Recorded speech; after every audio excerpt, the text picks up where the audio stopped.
혈당은 높이지 않고 살은 찌웠으면 좋겠는데 뭘 먹기만 하면 혈당이 오르고 그렇다고 먹는 양을 줄이자니 살은 자꾸 빠지면서 힘이 없는 것이 마른 당뇨의 가장 큰 문제인데요.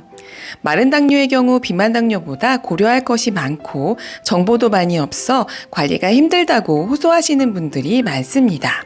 오늘 영상에서는 마른 당뇨의 관리법 딱 3가지에 대해 함께 살펴보겠습니다. 고려대학교 연구팀에서 한국인 1000만 명을 8년간 추적 관찰한 결과 2형 당뇨 진단을 받은 당뇨인 중에서 저체중, 즉 마른 당뇨인의 경우 말기 신부 전 진단 확률이 최대 6.4배나 올라간다는 연구 결과를 발표하였습니다. 우리나라처럼 저체중의 마른 당뇨인이 많은 나라에서는 이 연구 결과가 시사하는 바가 굉장히 큽니다. 지금부터 마른 당뇨인에게 가장 중요한 관리법 3위부터 1위까지 함께 살펴보겠습니다.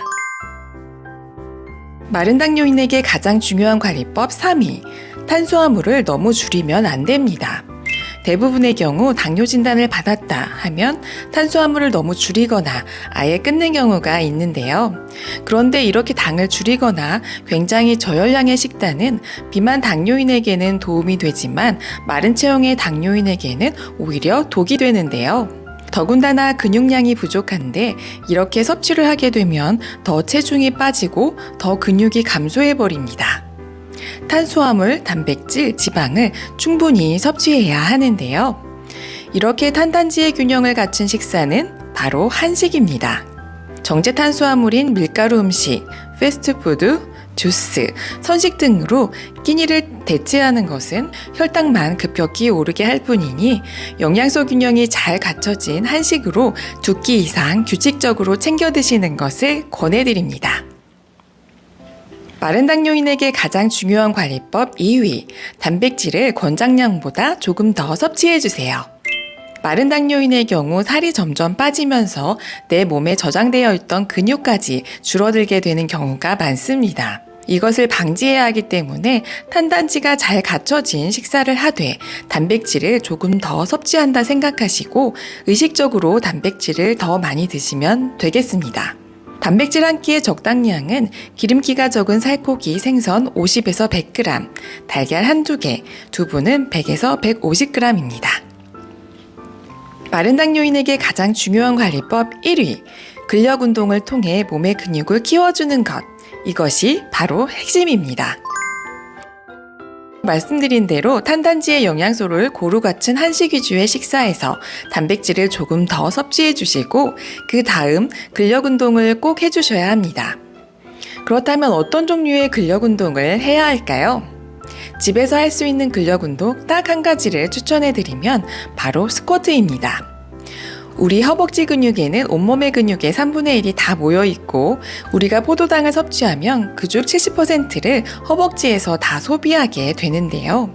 이것은 우리가 하체 근육만 단단히 키워줘도 급격하게 오르는 혈당을 예방할 수 있다는 것을 의미합니다. 즉 허벅지 둘레가 두꺼워지면 두꺼워질수록 당뇨병 발생 위험률이 낮아지게 되는 것이죠. 그런데 스쿼트는 바른 자세로 하는 것이 굉장히 중요합니다. 스쿼트 관련 영상이 유튜브에 많이 있으니 꼭 참고하셔서 올바른 자세로 운동을 하시기 바랍니다. 그런데 내가 마른 당뇨인데 올챙이형 당뇨다 하시는 분은 첫 번째는 근력 운동, 두 번째는 유산소 운동을 함께 하셔야 합니다. 올챙이형 당뇨는 내장 지방이 많기 때문에 유산소 운동을 통해 지방을 태워줘야 하기 때문입니다. 하루 30분 기준으로 주 5회 정도를 꼭 유지하시면서 운동하시기를 권장드립니다. 하지만 여기서 중요한 점, 당뇨 환자가 운동 시 가장 주의하셔야 할 것은 바로 저혈당 쇼크입니다. 식전 운동은 절대 금물이며 무조건 식사 1시간이 지나서 운동을 하셔야 하는데요. 나도 모르게 1시간 이상 운동을 했거나 고강도 운동을 하셨을 경우를 대비하여 꼭 사탕을 가지고 다니셔야 하겠습니다. 운동은 하루에 30분에서 1시간 정도만 하시기 바랍니다. 자, 오늘은 마른 당뇨인의 관리법에 대해서 알아보았습니다. 영양소가 고루 갖춰진 식사, 단백질, 운동, 어쩌면 우리가 건강하기 위한 당연한 것들일 수 있는데요. 마른 당뇨와 비만 당뇨는 우선시해야 할 것이 다르다는 것 기억해 주시기 바라며 앞으로도 유익한 영상으로 찾아뵐 테니 영상 놓치지 않도록 구독과 알림 설정까지 부탁드릴게요. 오늘도 끝까지 함께 해주셔서 감사드립니다.